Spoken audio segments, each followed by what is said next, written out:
We ended up doing four performance bonuses tonight. We got Nate, Dober, Pfeiffer, and Green. They all won $50,000. Congratulations to them. Well, the bonuses kind of suggest it, but Bobby Green's win in the main event. I mean, I don't know if anybody saw that coming. What were your thoughts on that win? This sport is crazy, man. You never know what's going to happen in this sport. You know, when you look at Dawson, this guy hasn't lost a fight since 16. He's like 20-1, and you know, in the top 15. And boom, one punch, jab. Never know. Crazy. And again, the odds, don't quote me on this, but the boys were telling me in the back it was like minus 410 or something like that at one point, or 430 or something. Crazy sport. He said that he'd like to stay busy and maybe fight in December. I mean, is that card already full, or is it a possibility you come off a win like that? There's always room. There's always room. We can always add another fight. So, yeah. Listen, if he really wants to turn around, we'll see. We'll see what's going on, and we'll figure something out. I like it. Joe Pfeiffer, of course, had another huge win as well. What did you think of his performance? I thought Pfeiffer looked awesome tonight, man. You know, when you watched, you know, I posted that vignette of him, right? And he was talking about, I'm faster. You know, I know, you know, everything that he said was dead on. You know, the leg kick hurt him. You could tell the leg kick hurt him. It reminded me of the Khabib-Gaethje fight. You know, Gaethje was landing those hard leg kicks, and basically Khabib said, enough of this shit, took him down and finished the fight. That's like what Pfeiffer did tonight. Yeah, and you know, obviously he's become very popular, and he's kind of saying, hey, I'd kind of like a new deal before I start facing these top fighters. And I saw you dragged him right in the back. We're working on a new deal now. All right, so you feel he's worth that at this point? Yeah. Listen, I like this kid a lot. He's tough and durable. Apparently, this was a horrible camp for him. He had a bad camp, all kinds of nagging little injuries and things like that. But he's one of these kids that has that dog in him. You know, I like everything about this kid. Nice. A couple others. Felipe Lins, we had a late fight scratch. I think he fell ill. Did you have any update as to what happened or what his status is or anything along those lines? He didn't feel good. We sent doctors to look at him. They worked with him. They did some stuff. He said he still didn't feel good, so the fight got pulled. So, and we paid Cutelaba. Was it Felipe's call to not fight, or the doctors ruled him out? I think it was his decision. Okay, interesting. Just a couple things outside of tonight. Mateusz Gamrot, he announced that he's the backup for Islam and Charles in Abu Dhabi. Can you confirm that he will be the backup fighter? He announced that? How did he announce it? It's an interview in Poland, I believe, that was translated that he said in an interview that he was going to be the backup for that. Yeah, true. Sort of.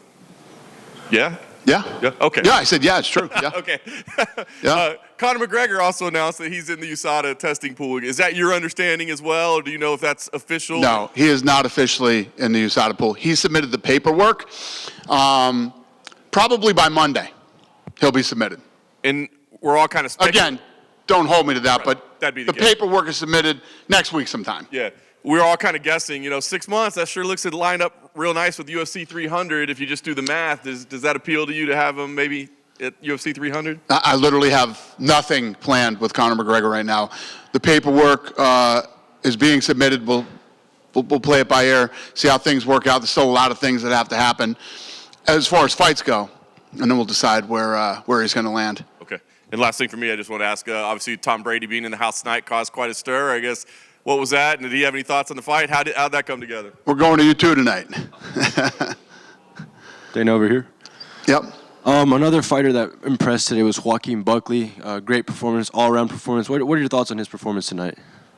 What did I think of his performance? Yeah, no, he looked like a beast, man. He looked great. Obviously, powerful dude, you know, against a durable guy. He went in there and he looked great tonight. Put on a great performance. Think he's found his home at 170? Yeah, 100%. Yeah, great move for him. And with Bobby Green, obviously beat Grant Dawson, who's number 10 going into this fight. What do you do with him now? Do you give him a guy ahead of him in the rankings or in I have no. I mean, the fight just ended a few minutes ago. You know what I mean? If you look at the streak this kid's been on, it's you know, I'm sure he's beside himself right now. And yeah, I don't know what we'll do with him next. And obviously, UFC 294 is not too far away with Islam and Charles and Hamza and Costa. If you look at those 4 guys, they've all had their history with weigh-ins. Are you kind of excited for the weigh-in for that card? For Abu Dhabi? Yeah. No, I'm excited for everything about that card. I'm excited to get back to Abu Dhabi. I'm excited, obviously, for the lead up to that fight. And have all you guys been to Abu Dhabi before? Have any of you never been to Abu Dhabi? Oh, shit, half the room. Get your shit together, boys. Get over there, man. It's fun. It's a good time. You guys should, listen, if you've never been to Abu Dhabi, you hear me talking shit about Abu Dhabi all the time. I mean, during the pandemic, it was incredible, the way that the bubble was set up over there, especially with what we were dealing with here in the United States. But I'm telling you guys, guys should, if your companies won't kick in the money for you to go, just pay. Just go over there and do it. It's a really cool, unique experience. And, this fight's awesome. And like I said, fight week is going to be fun. So you guys should try to get over there. Hit Lene up and get some credentials.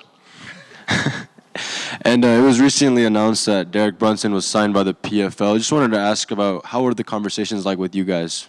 What was the question? You said Derek Brunson signed with PFL. What's your question to me? What were the conversations like when obviously he made the move to leave the UFC? What was our conversations? Yeah, with him. I was probably released. I'm assuming, yeah. I don't know. I'm not in the middle of that, yeah. And this coming Tuesday is the last episode of Dana White's Contender Series from this season. Just want to get your thoughts on this season so far, and where does it rank amongst all the seasons you've been a part of? It's hilarious you just asked me that question, because I was literally just in the back, like the co-main event or main event, and said, we only got one more week left, boys, and it's going to be a year before we do this again. So we love that show. Love doing it every Tuesday. I'm sure you guys feel the same way. I mean, it's so awesome.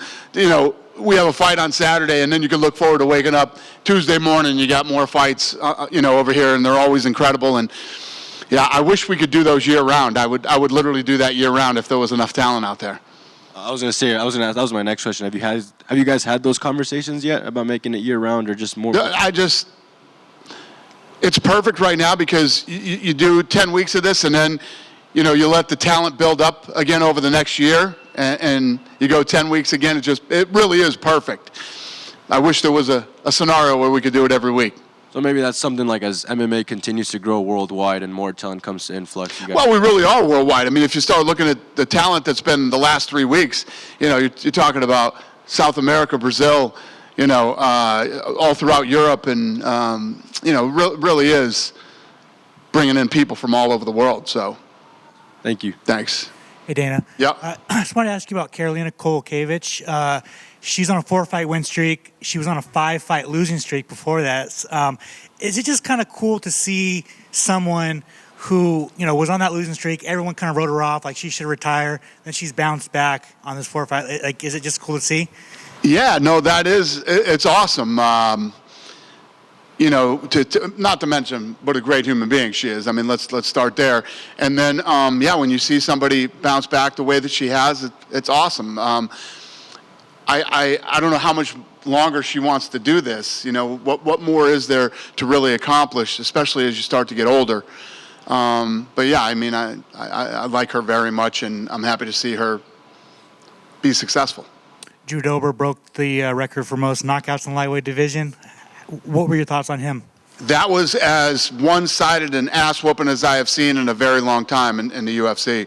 He came out on a mission, looked incredible, and yeah, he looked awesome tonight. Fighters were allowed to walk out with flags, have their flags in the octagon. Can you just talk about the decision to bring them back?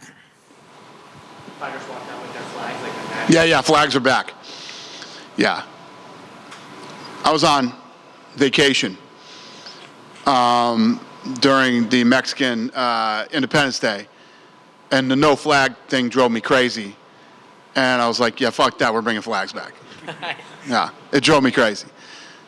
Is there, obviously, is there any, the reason why you took the flags away in the first place, like with Russia, Ukraine, is there, can the Russians walk out with a flag this time? Yeah, there's a lot of things that go on in a company this big. You can't micromanage everything. And sometimes things are done for the intentions of the right reasons and whatever. Everybody in this room knows the way that I feel about a lot of things. Basically, I don't give a fuck is the answer to most things. Everybody's too soft. Everybody's too sensitive about everything. And, you know, when the decision was made to do this, I was just kind of like, you know, what's the big deal if they don't have, and Mexican Independence Day flipped the switch for me, and I was like, that's enough. I'm done with the no flags. So flags are back. If any flags hurt your feelings, too fucking bad. Thanks, Dana. Yeah. Have a great night, everybody.